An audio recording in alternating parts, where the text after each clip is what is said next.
So another item, guys, another maintenance item, this cowling right here. You see this right here?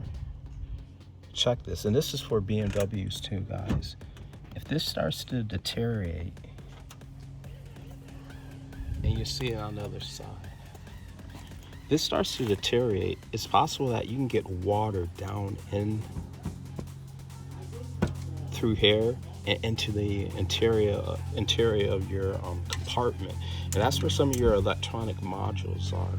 And it's possible that some of that water can start corroding those modules out and just causing a bad day with some of your components. So definitely, guys, even though this isn't required maintenance, you want to definitely take a look at this right here. And if it's starting to peel, then you definitely want to get it replaced. Definitely want to get it replaced. It's not something that is going to show up in your maintenance manual, but it's something that can help protect the internal components of your Mini Cooper. So take a look at this, and if it's bad, go ahead and look at trying to get this replaced.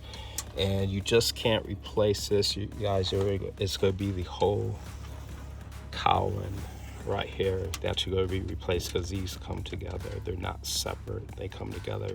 So you actually be replacing this piece, and this is the R58, and you're also be replacing this piece too. And you probably have to remove your windshield wipers. Be very careful, because if you install them or take them apart the wrong way and hit your windshield, you could end up cracking your windshield. So be very careful when removing your windshield wipers. There's actually a special tool that you can use to help remove them easily. So I think that tool is like, I don't know, under $20. Definitely get the tool.